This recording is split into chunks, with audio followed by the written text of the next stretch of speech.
Hello,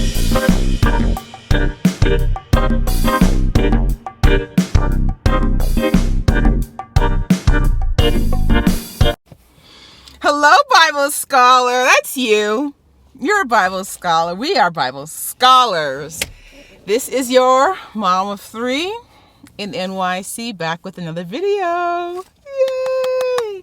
If this is your first time on my channel, welcome. It's awesome to have you. Thanks for joining us today. To all my A1 day ones, heart you guys. I am the mom of three kids living here in the heart of New York City. I'm the mom of three adventurous kids living in the heart of New York City. I actually also have a family on YouTube, and that family is Tenaza's Tribe. I would love for you to join me. All you have to do is hit that button down below, the one that says subscribe, subscribe, subscribe. I want you to join my tribe because then you can be part of my special set of tribe members, my Bible scholars, and then you're able to join us on an adventure. What adventure, you may ask? We are reading through the Bible this year. I'm reading through the Bible for the very first time, and I'm grown. And I'd love to have you join me. It's been incredible so far. It has. It's been an incredible experience that I am so thankful for. Now in the book of 1 Samuel, today's review will be a review of chapters 9, 10, 11, and 12. I will be reading out of the NIV translation of the Bible. Whatever translation you have is beautiful. Stick with it. If you do not have a Bible, it is a-okay. Every verse I read will be on the screen. Let's just get started. Let's get started. 1 Samuel, let's get started. Chapter 9 was a man named Kish. I wanted to read for you guys verse 2. Verse 2, he had a son named Saul, an impressive young man without equal among the Israelites, a head taller than any of the others. So Saul's father Kish lost his donkeys. Kish told Saul to take a servant, go look for the donkeys. They looked through Ephraim, Shalisha, Shalem, and Benjamin. It's the son. Verse 5. When they reached the district of Zuph, Saul said to the servant who was with him, "Come, let's go back, or my father will stop thinking about the donkeys and start worrying about us." Saul's servant tells him, "In this town, there is a respected man of God. Maybe he can tell us which way to go." Saul tells his servant that he has nothing to give this man. No gift, no money. The servant has half a shekel of silver that they can give. So the servant wants to meet this man of God so badly, he's willing to give up the little money that he does have. They venture out. On their way up the hill, they ran into girls that were coming out to draw water. They ask, "Is the seer here?" I wanted to read verses 12 and 13. "Is," they answered. "He's ahead of you. Hurry now. He has just come to our town today, for the people have a sacrifice at the high place." Verse 13. "As soon as you enter the town, you will find him before he goes up to the high place to eat. The people will not begin eating until he comes, because he must bless the sacrifice. Afterward, those who are invited will eat. Go up now. You should find him about this time." Verse 14. They went up to the town. As they were entering it, there was Samuel. Yay! I'm so happy to see this. Samuel coming towards them on his way up to the high place. Yay! So exciting, right? I was so excited to see that was Samuel. Look, I put, "Yay, Samuel." I'm a fan of his. The very day before, the Lord had told Samuel that he was sending a man from the land of Benjamin. The Lord gave Samuel the direction to anoint Saul as leader over the people of Israel. If you remember, they asked for a king. He, Saul, will deliver them from the Philistines. 17. When Samuel caught sight of Saul, the Lord said to him, "This is the man I spoke to you about. He will govern my people." Saul approaches Samuel asking where the seer is. Samuel says, "I am the seer." Samuel gives Saul direction to go ahead of him. Samuel invites Saul to eat with him, stay the night, and in the morning I will reveal to you what is in your heart. Verse 20. As for the donkeys you lost 3 days ago, do not worry about them. They have been found. And to whom is all the desire of Israel turned?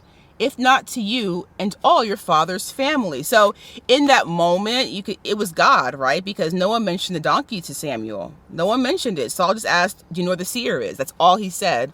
So the fact that he knew that we're looking for lost donkeys, it shows them that this is a man of God, because that's the only way he would have known. Saul feels that he is not worthy, that he is from the smallest tribe. Verse 21. Saul answered, "But am I not a Benjamite from the smallest tribe of Israel? And is not my clan the least of all the clans of the tribe of Benjamin? Why do you say such a thing to me?" Samuel brought Saul and his servant to the dinner party. There were about 30 people there. Samuel served Saul a special piece of meat that he had saved. They feasted. They rose at daybreak. Chapter 9 ends with verse 27. As they were going down to the edge of the town, Samuel said to Saul, "Tell the servant to go on ahead of us." And the servant did so. "But you stay here a while so that I may give you a message from God." Wow, it's powerful. Powerful! I have in my notes, God uses whom he sets apart. So the very fact that Saul thought that he was not worthy because of the family he came from, God said, "You know what? You are out being obedient to your dad, looking for the donkeys, and he's about to become a king." Chapter 10. Samuel anoints Saul's head with oil and tells him that he's going to run into 2 men. I wanted to read verse 2 of chapter 10. It says, "When you leave me today, you will meet 2 men near Rachel's tomb at Zelzah on the border of Benjamin. They will say to you, 'The donkeys you set out to look for have been found, and now your father has stopped thinking about them and is worried about you. He is asking, what shall I do about my son?'" And what's great is that Saul said that would happen. Remember, Saul told his servant in chapter 9 that if they didn't go back home, his father would be wondering about him. And sure enough, it came to pass. According to Samuel, Saul will continue until he goes to the great tree of Tabor. He said there are going to be men heading to God at Bethel will be there. One carrying 3 young goats, one carrying 3 loaves of bread, and one carrying a skin of wine. "Will greet you," Samuel tells Saul. "They will offer you 2 loaves of bread. Accept them. You will then head to a Philistine outpost called Gibeah of God." I wanted to read for you verses 6 and verse 7. Verse 6, "The Spirit of the Lord will come upon you in power. You will prophesy with them. You will be changed into a different person." Verse 7, "Once these signs are fulfilled, do whatever your hand finds to do, for God is with you." God is with us, Bible scholars. God is with us. The Bible says that God changed Saul's heart.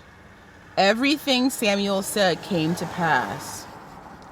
Saul's uncle asked, "Where have you been?" Saul explains to his uncle that they were out looking for the donkeys. They could not find them, and so they went to Samuel. I wanted to read for you guys verses 15 and 16. Saul's uncle said, "Tell me what Samuel said to you." Verse 16, Saul replied, "He assured us that the donkeys have been found," but he did not tell his uncle what Samuel had said about the kingship. And then the question is why? Why? I'm going to pose that question to you, Bible scholars. Why do you think Saul kept that information from his uncle? Why do you guys think? Samuel brings together the Israelites. He tells them how God has brought them out of Egypt, how they had asked for a king. And I wanted to read for you guys verses 20, 21, 22, 23, and 24 of chapter 10. Verse 20. When Samuel brought all the tribes of Israel near, the tribe of Benjamin was chosen. Verse 21. Then he brought forward the tribe of Benjamin, clan by clan, and Matri's clan was chosen. Finally, Saul, son of Kish, was chosen. But when they looked for him, he was not to be found. Where is Saul?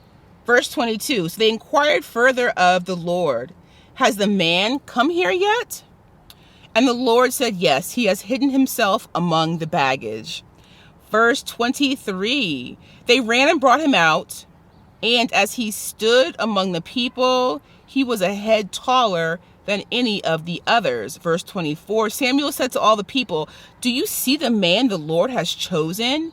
There is no one like him among all the people." Then the people shouted, "Long live the king!" Saul went to his home in Gibeah. There were troublemakers who questioned how Saul could save them, and they brought him no gifts. Saul stayed silent. Chapter 11. Saul rescues the city of Jabesh. I wanted to read the first two verses, verses 1 and 2. Nahash the Ammonite went up and besieged Jabesh Gilead. All the men of Jabesh said to him, "Make a treaty with us. We will be subject to you." Verse 2. But Nahash the Ammonite replied, "I will make a treaty with you only on the condition that I gouge out the right eye of every one of you, and so bring disgrace on all of Israel." The elders of Jabesh asked for 7 days so they could send messengers to be rescued. If no one comes, they said they will surrender. When the messengers reported to Gibeah what had happened, the people wept. Saul was returning from the fields. He's asked, why are the people weeping? They repeated what the men of Jabesh said. I wanted to read verse 6, 7, and 8 of chapter 11. When Saul heard their words, the Spirit of God came upon him in power. He burned with anger. And it's so interesting, Bible scholars, because I've got to find out what verse in the Bible says it, but there is a righteous anger. Yeah, there is a righteous anger. So the feeling, the emotion of anger is not bad. It's what you do with it. Oh, it's be angry, but sin not. I will find out. I'll do my Googles. I will do my Googles and find out which verse of the Bible it says, be angry, but sin not. So the emotion of anger is not bad. It's the sin that sometimes follows the anger. All right, back to the text. Guys, this is so exciting. This is so exciting. When Saul heard their words, the Spirit of God came upon him in power. He burned with anger. Verse 7, he took a pair of oxen. He cut them into pieces, and he sent the piece by messengers throughout Israel, proclaiming, "This is what will be done to the oxen of anyone who does not follow Saul and Samuel." Then the terror of the Lord fell on the people, and they turned out as one man. When Saul murdered them at Bezek, the men of Israel numbered 300,000, and the men of Judah 30,000. They instructed the messengers to deliver the message to the men of Jabesh. At time the sun is hot tomorrow, noontime is my guess, they would be delivered. Verse 11. The next day, Saul separated his men into 3 divisions. During the last watch of the night, they broke into the camp of the Ammonites and slaughtered them until the heat of the day. Those who survived were scattered, so that no 2 of them were left together. The people wanted to kill the troublemakers who would question Saul as king. Saul spared their lives. I put in my notes that it shows empathy and the kindness he had as a leader. I wanted to read verse 14. Then Samuel said to the people, "Come, let us go to Gilgal and there reaffirm the kingship." Chapter 12. Samuel speaks to all of Israel. He is now old and gray. He has led them since his youth, and he asked if he has stolen from anyone. Has he cheated anyone? Has he accepted any bribes? If he has, he wants to right his wrongs. Again, Samuel is a very, very old man. He then recounts all that the Lord has done for Israel. And I wanted to read every single thing. So verse 8, 9, 10, 11, 12, 13, 14, and 15. This is considered Samuel's farewell speech, Bible scholars. Verse 8, after Jacob entered Egypt, they cried to the Lord for help. The Lord sent Moses and Aaron, who brought your forefathers out of Egypt and settled them in this place. Verse 9, but they forgot the Lord their God, so he sold them into the hand of Sisera, the commander of the army of Hazor, into the hands of the Philistines and the king of Moab, who fought against them. Verse 10, they cried out to the Lord and said, we have sinned, we have forsaken the Lord and served the Baals and the Ashtoreths. But now deliver us from the hands of our enemies, and we will serve you. The false gods they're referring to. Verse 11, then the Lord sent Jerubbaal, Gideon, another name of Jerubbaal is Gideon, Barak, Jephthah, and Samuel. He delivered you from the hands of your enemies on every side, so that you lived securely. Ooh, I love that. Verse 12, but when you saw that Nahash, king of the Ammonites, was moving against you, you said to me, oh, we want a king to rule over us, even though the Lord your God was your king. Verse 13, now here is the king you have chosen, the one you asked for. See, the Lord has set a king over you. Verse 14, if you fear the Lord and serve and obey him and do not rebel against his commands, if both you and the king who reign over you follow the Lord your God, good. Verse 15, but if you do not obey the Lord, if you rebel against his commands, his hand will be against you, as it was against your fathers. So again, even in his old age, even though he's about to pass, he was the leader of the Israelites, and he has found the king that the Lord wanted, anointed king of Israel. Even in his old age, even though he knows his own sons are wicked, he gives direction to the Israelites. He warns them. He reminds them of all that God has done, and then he warns them as well. If you are a new Bible scholar, you may not know the fun fact that my now husband, gifted me this Bible in 2006 when we first are dating. And so I like to read every verse that's underlined because the Bible is so old and has been through so much. There, I wanted to read for you guys verse 23. As for me, far be it from me that I should sin against the Lord by failing to pray for you. And I will teach you the way that is good and is right. These men in the Bible, Moses, Samuel, I just have such an affection for them. Even though, and then the Lord told Samuel, don't take it personally. They're not rejecting you as a leader when they ask for a king. They're rejecting me. But even until his old age, he is being obedient. And I have so much respect for that. All right, I almost said tribe. You are the tribe, but you're my Bible scholar, so you're special. Bible scholars, that was a review of 1 Samuel 9, 10, 11, and 12.